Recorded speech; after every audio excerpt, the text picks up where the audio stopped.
Glad to have the chance to talk to you today, to present a lesson.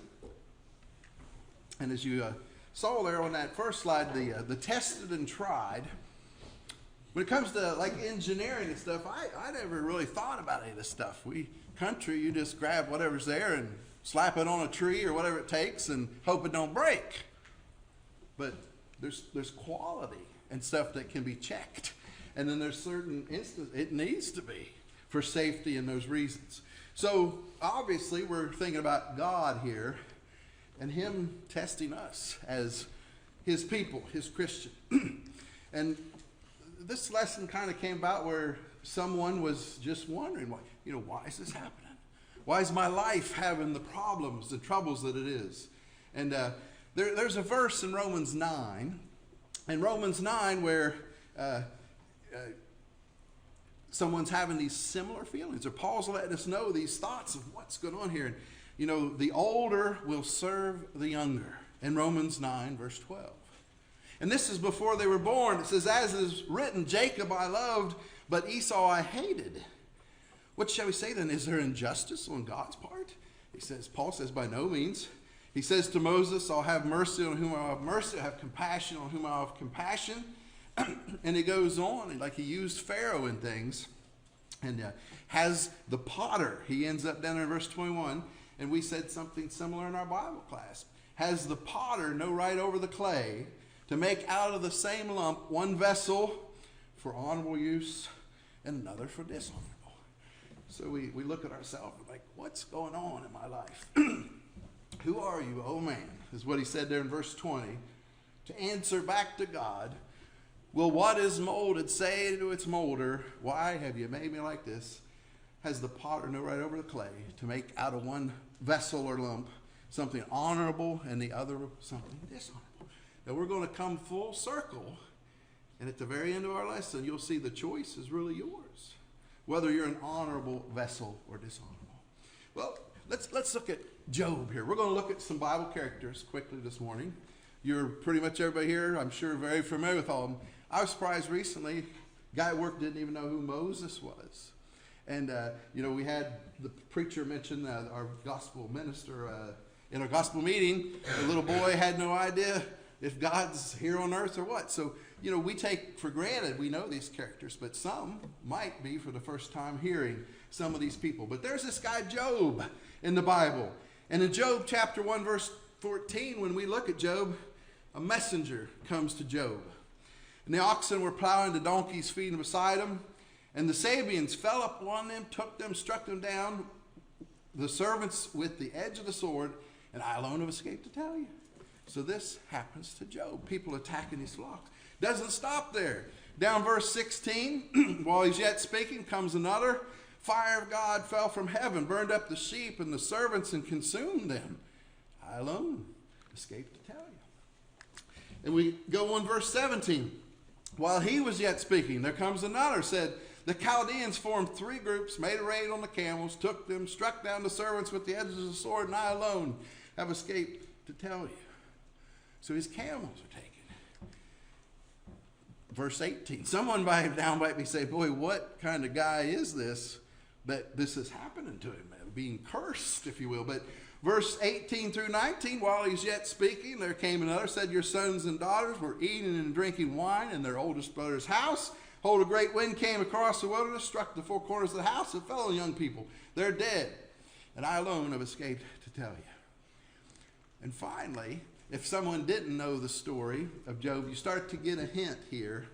In Job 2, verse 7, so Satan, Job 2, verse 7, went out from the presence of the Lord and struck Job with loathsome sores from the sole of his foot to the crown of his head, and he took a piece of broken pottery to scratch or scrape himself with, and he sat in the ashes. So, why is this happening to Job? Bad guy, this, that, and everything. Well, let's see here. Job 1:8, what we find out about this guy that's suffering all these things, the Lord said to Satan, have you considered my servant Job? That there's none like him on the earth, a blameless and upright man, one who fears God and turns away from evil. So we got to remember that. If we're having some tough times, there are times. Here was a good man that God was proud of. And he allowed Satan to try him. And we know that Job passed the test. Think about that thing. You know, as we look at people being tested and tried, there was a guy named Joseph in the Bible. And when we first meet Joseph, he's actually a fairly young guy, probably a teenager maybe even. Genesis 37, starting verse 18, we know that he was kind of favored by his father. Good guy. And so his brothers are jealous. Genesis 37, start verse 18, they saw him from afar off, his brothers did. Before he came near to him, they conspired to kill him. Said to one another, here comes the dreamer. Come now, let us kill him, throw him into one of the pits. Then we'll say that a fierce animal's devoured him, and we'll see what becomes of his dreams. We know that he had had visions and dreams from God, and they didn't believe him. There's like, we'll see what comes of those dreams where he thought he'd have greatness. But Reuben heard it, one of his brothers. He rescued him from his hands. He said, let us not take his life. Shed no blood, Reuben says. Throw him in the pit here in the wilderness. Don't lay a hand on him, that he might rescue him out of their hands to restore his father later. So Reuben had a plan to come back and get him. But we know that they end up doing other things with him before Reuben, one of his big brothers, could help him. It goes on in this account of Joseph that he's sold, isn't he? Here's a young man, good man, family life, loving father, and all of a sudden, Genesis 37:27, let us sell him to the Ishmaelites. Let not our hand be upon him, for he is our brother, our own flesh. And his brothers listened to him, the one that wanted to sell him, and they sell him. And then he ends up down in Egypt, doesn't he? From up in his homeland, quite a distance for them in that day, down in Egypt. Verse, let's see here, chapter 37, verse 36 of Genesis. From the last slide, he ends up, the Midianites who originally had him sold him to Egypt, to Potiphar, the one that a lot of us are familiar with, Potiphar down in Egypt, who he ends up with. Then in 39:7, we know while he's down there with Potiphar, it was pretty good at first, it seemed, for a slave. But his master's wife, Genesis 39, verse 7, cast her eyes on Joseph and said, lie with me. And he refused. And you can read on there, you know, to an ungodly person, this might sound like a great situation, that in a rich man's home and a rich lady and wanting these things. But this man's trying to be holy. This was not desirable to him. And we know as he resisted, she takes his coat at one point, doesn't she? And lies against him. And he ends up in prison. Genesis 39:20, he's cast into prison. And we know he spends time there, several years in a prison for being a good man. So think about Joseph. Was he? Why is this happening to him? Well, later on, the way Joseph took it, he said to his brothers, once they're reconciled decades later, he said, don't fear. Am I in the place of God? That's what Joseph said. You meant it for evil against me. He said, you guys really meant this to be bad against me. But God meant it for good, to bring it about that many people should be kept alive as they are today. So Joseph realized all these terrible things he went through. It was God behind it. Not the most desirable way that you wish God would get you in that position, but all that bad stuff puts him right where God planned for him to be. Excuse me. Another man we're very familiar with, Abraham. You know, we don't think a lot about it, but this Abraham we know of in the Old Testament, his brother died. Probably before they really planned on him dying. Genesis 11:27-28, they're still down there in Ur. Generations of Terah. Terah fathered Abram, Nahor, and Haran. That's Abraham and his two brothers there. And Haran fathered Lot, another Bible character we're familiar with. It says Haran died in the presence of his father Terah in the land of his kin in Ur Chaldeans. So, you know, it's just something to think about. Something early in Abraham's life, we know that probably not a pleasant thing. Another thing we know about Abraham along the story is his wife was barren. Sarah was barren, had no children. And we know that they wanted them. And we know that troubled them. and continued to trouble them for many, many years. This is something this good Abraham had to put up with. You know, in Genesis 14:12, his nephew was captured. You might remember that, this Lot. When his brother Haran died, he had took Lot basically as his own. And Lot is captured by an enemy. And so Genesis 14:12, they also took Lot, the son of Abraham's brother, who was dwelling in Sodom, and his possessions, and went their way. A little bit of meat and neatness. Sometimes when I'm giving easy lessons, I like to give a little bit. But if Adam's study was right, in Ur, where Abraham come from, it was kind of that mandatory military training for young men. We have many foreign nations, I think, like China, maybe the Koreans, that insist every young man be trained. So it's highly likely. Why did this happen? Bad guy punishing him? Scripture was fulfilled. James 2:23, that Abraham believed in God. It was counted him as righteous. He's called a friend of God. These were tests and trials. And God was trying out this Abraham to see, you know, do you believe in me? Do you have the faith? Will you obey me? And Abraham's passing the test. Another guy we're very familiar with, Moses. And, you know, he's too young to know about it. But his life starts out pretty rough, doesn't it? Exodus 2:1-3, we know they're still slaves in Egypt. And in 1-3, a man from the house of Levi, Exodus 2:1-3, took his wife, a Levite woman. Woman conceived, bore a son. He was a fine child. She hid him 3 months. And if she could no longer hide him, she took him, put him in a basket of bulrushes and daubed it. And she put the child in a place among the reeds by the riverbank. Again, he's too young to know it. But from day one of his life, pretty much, it's in danger, this young guy's life. And as he's growing up, seems great, Prince of Egypt, rich, so and so on and so on, but he ends up fleeing for his life, doesn't he? He's a guy that thought, God is going to use me. I'm going to be useful, God. God wants me service. And we really find that out in Stephen's speech. I think it's Acts 7. It's Acts 7, I believe, that Stephen speaking is the one that actually reveals that Moses thought that God would use him. But here, back in Exodus 2, what happens, and Moses has to be floored, flabbergasted. One day Moses grew up, went out to his people, looked on their burdens, and you remember that Egyptian was beating the Hebrew, one of his own people. He looked this way and that, and see no one. He struck down an Egyptian, and he hit him in the sand. Went the next day, and two of his brothers are fighting, two Hebrews. And, he says, why are you striking your companion? The guy says, who made you a prince and judge over us? Do you mean to kill me like you killed the Egyptian? Moses was afraid. He knew this thing was known now. And so when Pharaoh heard of it, he was seeking to kill Moses. So Moses fled. So here we have a guy who thought right where he was at, God's going to use me. And he ends up fleeing to who knows? Well, we know from the Bible, but it's like his plan was not going as he thought. He ends up being a shepherd, don't he? Exodus 2:21, Moses was content to dwell with the man, Zipporah's dad, and he gets his daughter Zipporah as a wife, and he's there for another, if you will, half of his life, basically 40 more years, isn't he? 40 growing up there, and now he's 40 years out as a shepherd. This is not what I thought my life would be.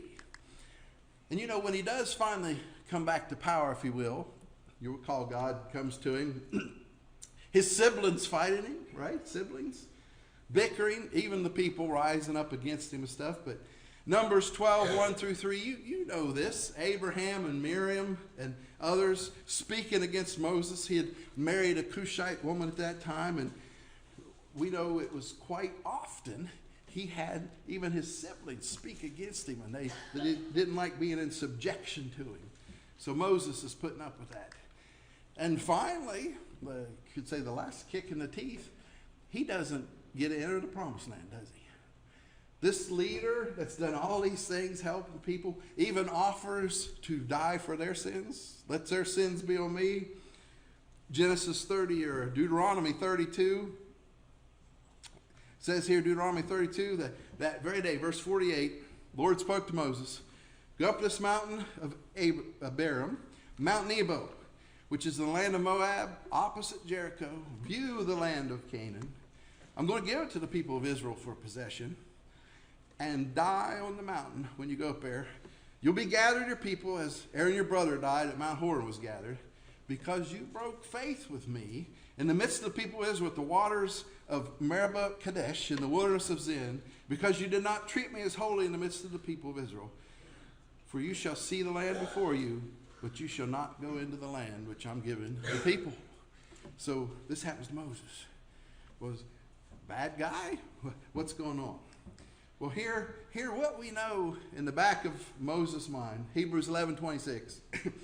He considered the reproach of Christ greater wealth than all the treasures of Egypt. He was looking for the reward. And we know all this came about probably because while he was raised with Pharaoh's daughter, who took care of him, his mother teaching him about the God of Israel, right? He knew about the God of Israel, even though he was raised by some Egyptians, since his mother was in the picture. But he knew what he was aiming for and his work for Christ, or for God. Hey, Ruth, another one, just another Bible example. You know, her husband dies. And we've studied this recently in our class, that she's, with these people from Israel come over to Moab. They married, her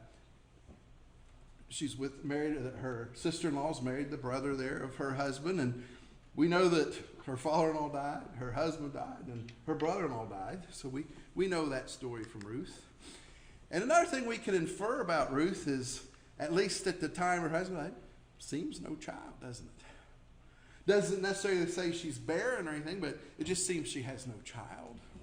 And we see probably later, as they finally have that child towards the end with her next husband, that probably something she was desirous of. But another thing we know is what we just mentioned. She left home.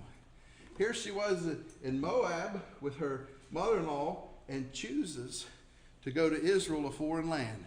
Ruth 1, verse 16 to 18, Ruth said, don't urge me to leave you, or to return from following you. This is that beautiful quote that's very popular. For where you go, I'll go. Where you lodge, I'll lodge. My people shall be, or your people shall be my people. Your God, my God. Where you die, I will die. There I will be buried. May the Lord do so to me, and more also, if anything but death parts you and me. When Naomi saw that she was determined, she said no more. She let her come with her. So she leaves her homeland, and we know when she gets there to Israel, she's not living like a princess or anything. She's gleaning sheaves like a foreigner, or one that's needing help from others' fields. Ruth 2:2, the Moabite said to Naomi, let me go to the field and glean among the ears grain after him in whose sight I might find favor. So she goes out and works. Well, we can infer things worked out well for Ruth. God wasn't against her or anything, because one of the things we know, and it's even in Matthew 1 in the genealogy of Christ, Salmon, the father of Boaz, by Rahab. Boaz, the father of Obed by Ruth, and Obed, the father of Jesse, and Jesse, the father of David the king. So her life serves a purpose in our salvation, in God's plan, and shows even a Moabitess, even one of another nation, lineage of Christ and things. So very neat what happens with Ruth. David. We know about David's life, and most of us would know, that's one of God's guys. That's a good guy. Well, we know in 1 Samuel 17:54, he battles that giant. Even the little kids know that, and although he's brave, faithful to God, that's a pretty rough position to be in, isn't it?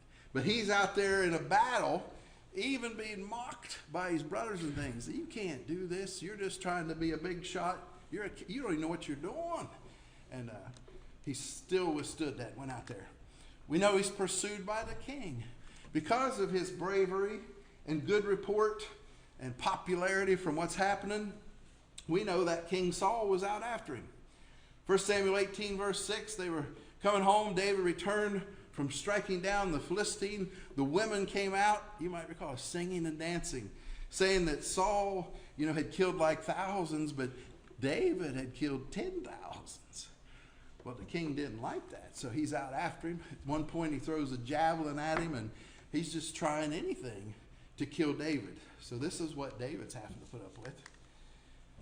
We know at one point he has the death of a child. And this was, if you will, his fault. He had sinned. Recall he had sinned with Bathsheba, and had even murdered Uriah and tried all kind of things, getting the man drunk and on and on. And as the punishment, God said that the child would die. But, David, as soon as that happened, he went on, dressed and went on serving, praising God and things of that nature, even though that happened. He had trouble with another son. 2 Samuel 18, verses 9 through 15, Absalom had rose up against his father. You remember? He's trying to take his throne and things of that nature. And David had asked, like his right-hand man Joab, not to kill the boy and things of that nature. But when they find him stuck in a tree, it was Joab himself that throws like a dart or a javelin through him and kills him. So this happens to David. Why again? God against this man? No, your kingdom shall continue. The Lord has sought out a man after his own heart. The Lord has commanded him to be a prince over his people because you have not kept what the Lord commanded you. This happened unto Saul because he had not done what God had said. This David, who suffered all these things, is following God's path, if you will. He's going to be, and he is, a delight to God. Daniel. We think about Daniel, we know the name, but think about that guy's life. From a pretty young age, he is in captivity. Taken, I believe this, if I'm recalling, this was the second captivities from Babylon and stuff, Nebuchadnezzar and them, but in captivity. Let's see here, the king commands his eunuch to bring some of the people of Israel, both of the royal family, nobility, youths without blemish. This is where we're first introduced to Daniel. And Daniel 1, kind of being picked as one of the elite in captivity, but nonetheless in captivity, he's sentenced to death. Do you realize that right off the bat? He was considered one of the wise men. He was considered one of the wise men. So when those other guys couldn't interpret his dream, remember Nebuchadnezzar says, I want you to tell me what the dream was and what it meant. Oh, no wise man's been asked this ever. Sentence of death to all wise men. Daniel hears, goes and prays God, and it's revealed to him. Sentenced to death pretty early on. This is what's happening to Daniel. His friends are sentenced to death later on in our story, isn't he? Shadrach, Meshach, and Abednego. Remember Nebuchadnezzar builds, I think it was 90-foot tall gold thing. You bow to it when you hear the flute and the lyre and this, you bow down. And they said, we will not bow down. And cast into the fiery furnace. Daniel knows of these things. And fortunately, they did not die. But this happened to Daniel. And finally, the lion's den. Remember this? He's an old man now, maybe 80s or so. And his enemies, other officials, jealous of him. We cannot get Daniel except by something against his God. So they get the king to sign that you can't pray like to anybody but their king. And they knew Daniel every day, 3 times, when to pray. They see him pray and go to the king. Hey, didn't you sign a thing not to pray? Yeah, Daniel's doing it. King knew immediately that he'd been fooled. Daniel gets cast in a lion den. But we see here, Daniel knew God. He's willing to suffer these things. Look, even the king knew about Daniel. Look what he says. Daniel 6:20, king's coming near the den where Daniel was. The next morning, he cries out in a tone of anguish. King declared to Daniel, Daniel, servant of the living God, has your God, whom you serve continually, been able to deliver you from the lion? Daniel said to him, think about this, a voice comes back. He can't see him. But to the king, he says, "O king, live forever." King knew he was alive. So Daniel knew there was purpose in his life. Just a few in the New Testament real quick, mainly the apostles. But we have Paul, and you know this, 2 Corinthians 11. You think things are going bad. You look at Paul in 2 Corinthians 11. 23. You know, are they servants of Christ? Paul says, I'm a better one. He says, I am talking like a madman. He says he's had far greater labors. He talks about being in prison. He talks about beatings. He talks about being near death. Verse 25, 3 times I was beaten with rods. Once I was stoned. It just keeps on going. Verse 25, I was shipwrecked. 3 times he was shipwrecked. And then, and finally, 2 Timothy 4:6 says, I'm already being poured out. You might remember that language. 2 Timothy 4:6. I'm already being poured out as a drink offering. Time of my departure is at hand. I've fought a good fight. I've kept the faith. Henceforth is laid up for me a crown of righteousness, which the Lord, the righteous judge, will award me on that day, not to me only, but to all those that love his appearing. You know, it turns out he's one of the lucky ones. He was probably beheaded because he was a Roman citizen and they couldn't crucify him. So he was most likely beheaded. But we look at Paul, and as we just read there, henceforth was laid up for him a crown of righteousness. He knew that all these bad things that had happened, you know, had come full circle. It was going to be better in the end. And it wasn't just Paul. The other apostles, they were spectacles. It was Paul saying that, but it wasn't just him. They were all spectacles. 1 Corinthians 4:9, I think that God has exhibited us apostles as last of all, like men sentenced to death, because we've become spectacles to the world, to angels, and to men. We are fools for Christ's sake, but you are wise in Christ. We're weak, but you're strong. He's talking about people like us, Christians. You're held in honor, but he says he and the apostles were held in disrepute. And he said that they were hungry, they were thirsty, they were poorly dressed, they were buffeted, they were homeless. He says we labor, work with our hands. He says we get reviled, but we bless people in return. We're persecuted, but he says we endure that persecution. He says when slandered, we entreat. You know, we have become and are still like the scum of the world and refuse or dung of all things. That's the way Paul has his job description.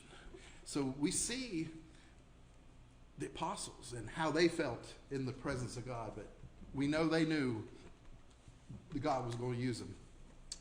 Revelations 1:9, one of them was exiled. We know this was John, Isle of Patmos, the only one that was not killed according to secular history, but even he is exiled, and most of the others, I believe, all of them killed.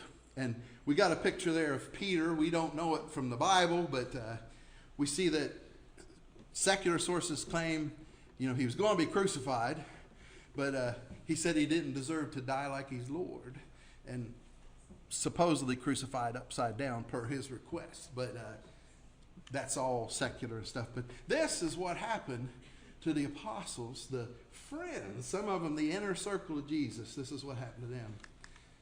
It says, John 17:12, while I was with them, I kept them in your name, which you have given me. I've guarded them, not one of them I've lost, except the son of destruction. Judas is the only one Jesus says that he lost, that he cared for these men, even though these things happened to him in their life.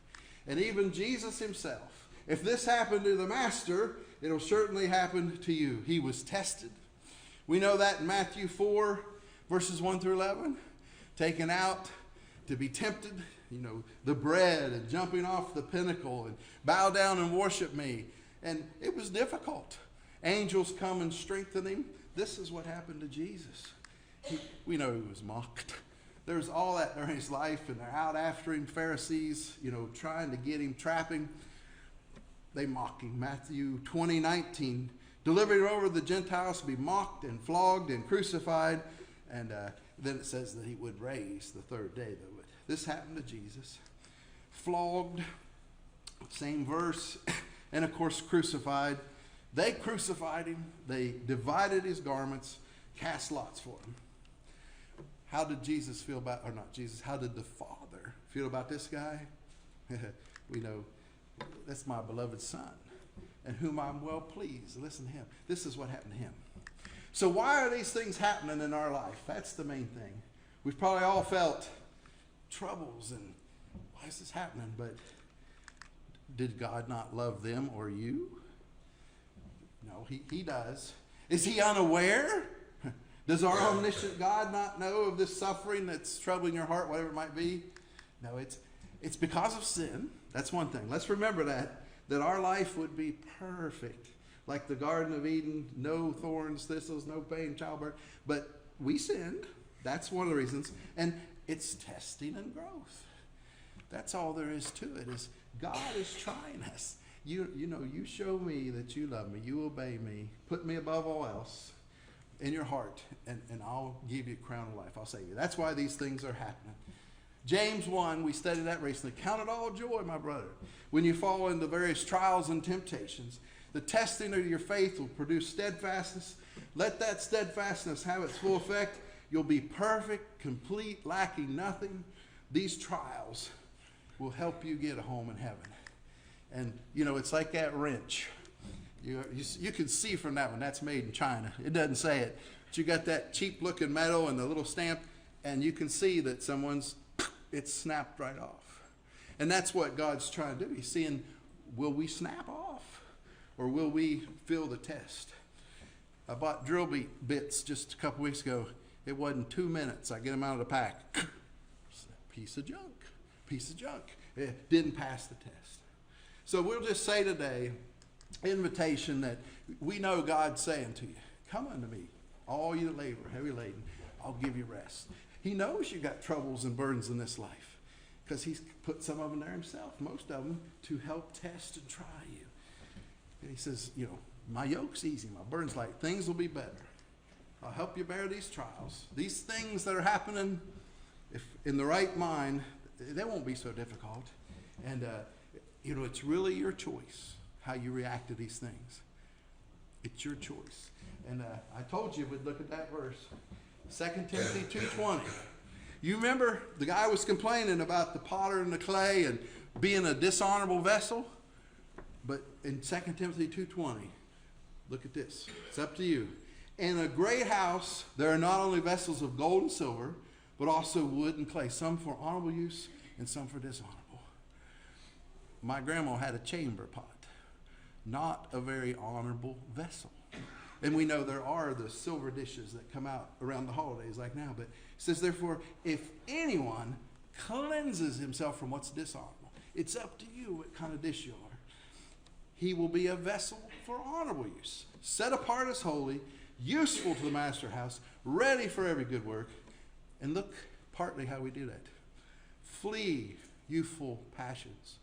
Pursue righteousness, faith, love, peace, along with those who call on the Lord from a pure heart. Become a Christian. Try to live a holy life. You'll be pleasing God, just like those examples we looked at today. Those problems are just part of it. I hope it was beneficial. I really do. And if we can help anybody in any way, let it be known as we stand and sing our song today.